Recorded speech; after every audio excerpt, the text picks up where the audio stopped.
Hello and welcome to AD4TVRadio Weekly Review, coming to you from Abuja, Nigeria's capital city. I am Jessica Ochai. Many thanks for joining us. We bring you a review of the top stories in the past week. One of our top stories within the last week was a debate the issue of sole male inheritance is attracting.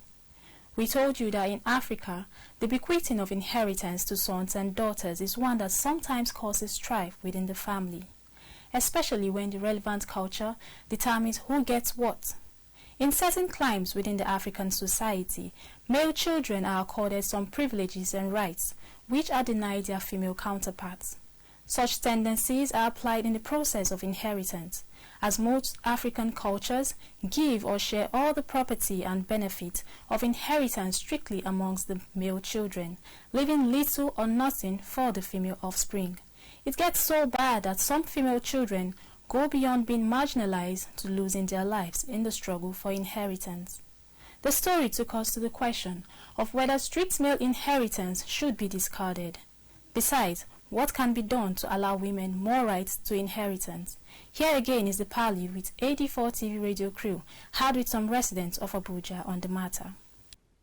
I would like the inheritance to be shared to like everybody, because most times they'll say women are like, we have firstborns as women. My own culture is a guy that is the firstborn actually, and he's the one meant to be giving the inheritance actually. If I'm the firstborn in my family and I'm a lady, and the secondborn is a guy, is this supposed to be given to that guy? No. I won't take it actually. It's not allow female to inherit property after they lost their parents or whatever the case might be. I don't think is relevant in our today's society. Or rather, such culture should be abolished by maybe through state legislation and or national legislation to ensure that females are allowed to access their parent property after they might have lost their parent. Talking about gender policy that they want to abolish in Nigeria. You cannot say this is a lady, this is a boy, this is a girl. Whichever one that comes that God gives to you, appreciate. The English Premier League started on Saturday. The French League is also running in a new season. Now, whatever league is in question, one unpleasant urge to it all is the absence of football fans to cheer their stars to victory. Chances are that the stadiums won't open to fans until 2021. Stadiums are curious sports centers. A few are really architectural wonders, though quite a handful of them take the breath away. But as odd as it might sound, to play football without cheering crowds seems to be the new reality confronting the game of football in the face of the coronavirus pandemic. Hello, empty stadiums. We gauge the feelings of some residents of Abuja on this. I think it's not supposed to affect, the performance of the players. Why? Because while on the training field, not much fans there to cheer them up. So I think that passion, the passion, the way they used to play on the training field, they should also play like that on the field when there is no.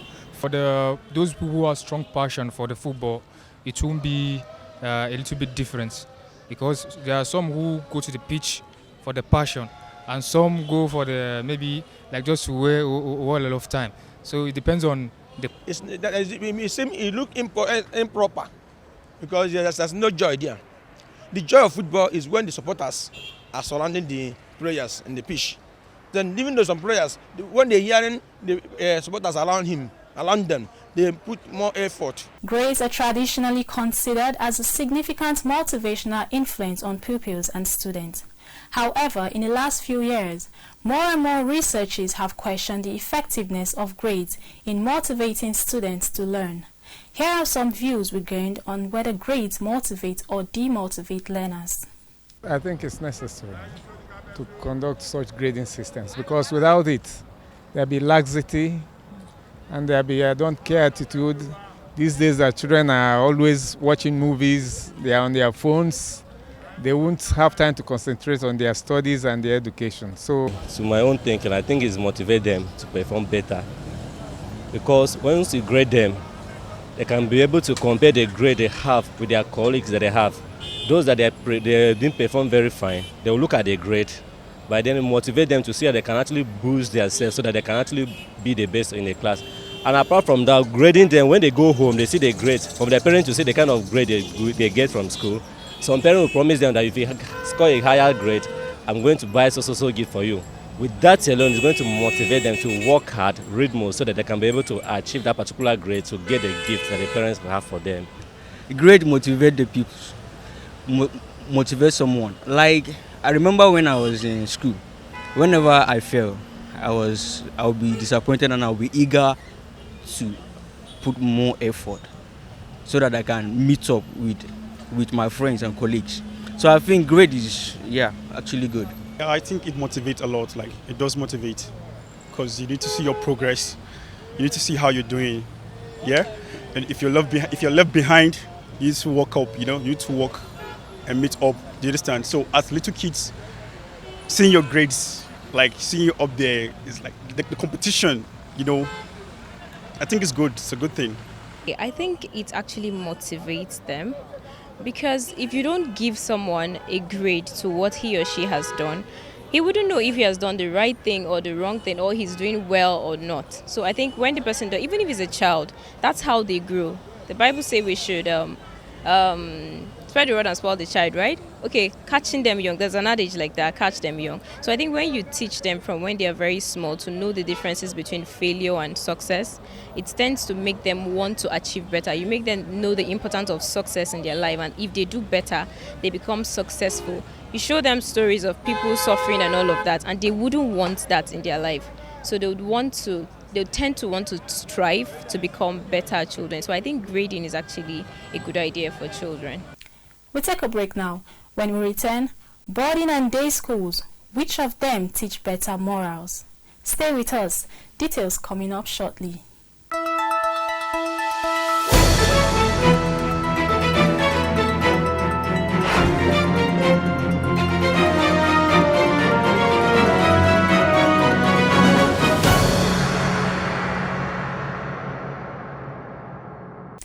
Welcome back. You're watching AD4TVRadio Weekly Review.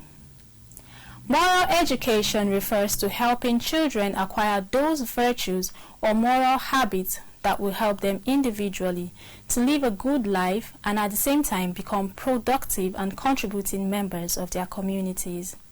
Children need to learn how to live harmoniously in society. Historically, the mission of schools has been to develop in the young both the intellectual and the moral virtues. When it comes to boarding and day school, which one of them teaches more morals? We revisit our correspondence reports.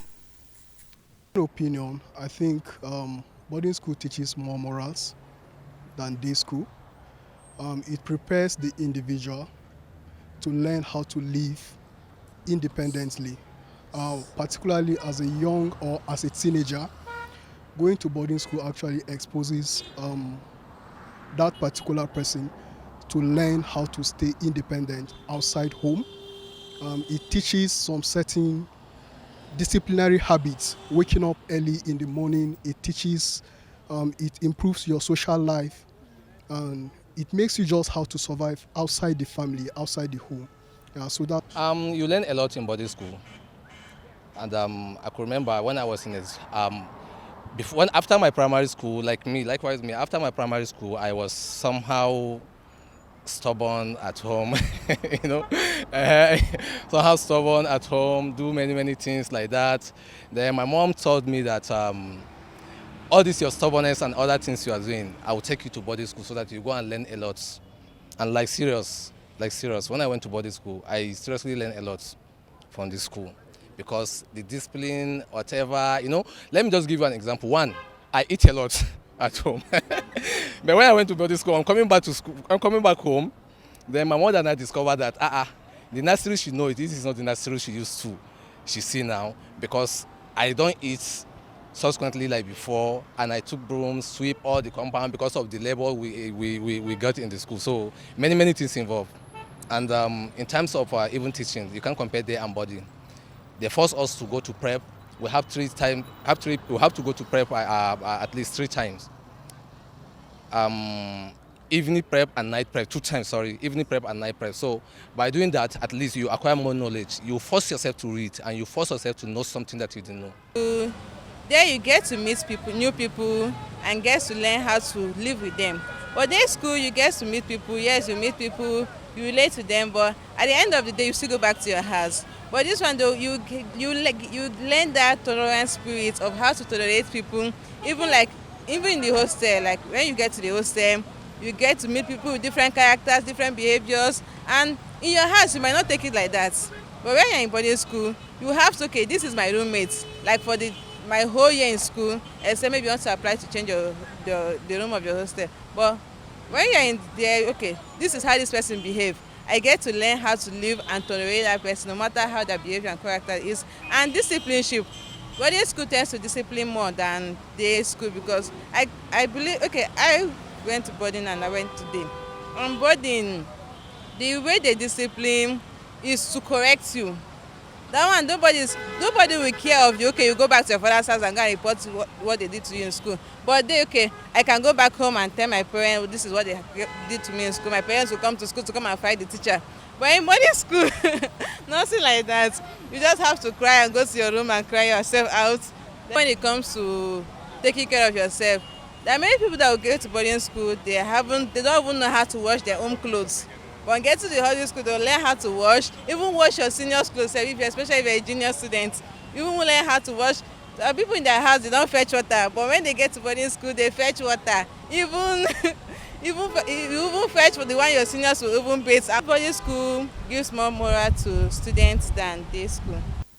The House of Representatives Committee on Treaties, Protocols and Agreements recently raised an objection to a clause conceding Nigeria's sovereignty to China in 2 loan agreements.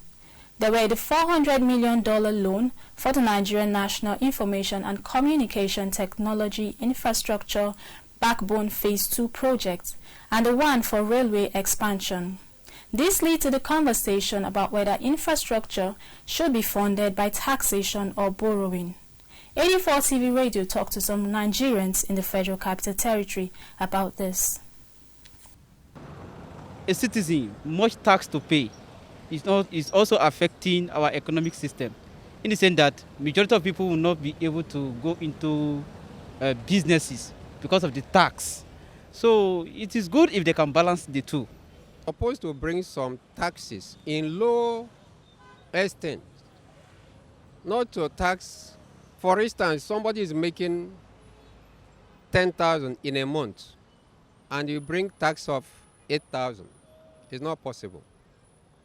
At least you can tax somebody 1% of his income to support the government for the infrastructures. Some others believe taxation to avoid borrowing is the best route to take. Realize it. You are borrowing based on, your debt sustainability plan, which means they feel you can pay back the money. In which case, if you can't pay back the money, some of your resources might be taken over, which I don't think is a good idea. I would prefer for Nigerians to be more taxed, because by then we know whatever we're working with is what we have here.